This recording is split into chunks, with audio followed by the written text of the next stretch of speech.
講你都唔信，呢一隻蒜蓉蒸發貝啊，先係9蚊雞啊，9蚊9一隻嘅新鮮帶子，做法都有好多種。我揀嘅咧就係佢嘅豉汁原隻蒸啊。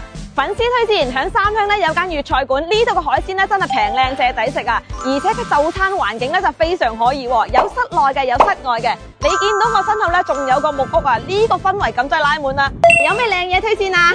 梗係食東星啦，我哋呢度東星搞得㗎，按條計㗎，128，我哋仲有168㗎。肯定仲有蟹啦，平平呢度用係南朗蟹，如果你食到唔靚嘅，平平呢度都包退㗎。就係呢一間啊，三鄉本地人推薦嘅照月鮮，真係隨便點都係招牌菜啊！呢隻膏蟹就靚啦，隻隻都係爆膏㗎，唔靚嘅話咧，老闆娘仲係包退啊！我哋揀呢一個做法咧，全中山都係甚少有啊，就係薑蒜原隻生焗啊，一搣開咧真係頂膏㗎，生焗嘅話咧就可以保留到佢嘅鮮味同埋佢嘅原汁原味啊！個膏咧咁香鮮㗎，招牌嘅五指毛桃煎焗雞，哇！呢一個咧唔係裝飾品啊，非常之香啊，煎焗到好乾身啊，出邊咧係脆感嘅，入邊咧係有淡淡嘅五指毛桃香味啊！到店必點嘅紅燒魚㗎，建議你哋咧就原隻上啊，咁樣咧先可以保留到入邊嘅肉汁啊，肥脆肉嫩骨香啊！按條賣嘅東星斑，我哋呢一條咧先係128，蒸嘅時間啱啱好，又鮮又嫩。新鮮嘅就係唔一樣啊，嗰個肉質咧都特別緊實㗎。最後再整翻2盅原盅嘅燉湯，呢個真材實料啊，先係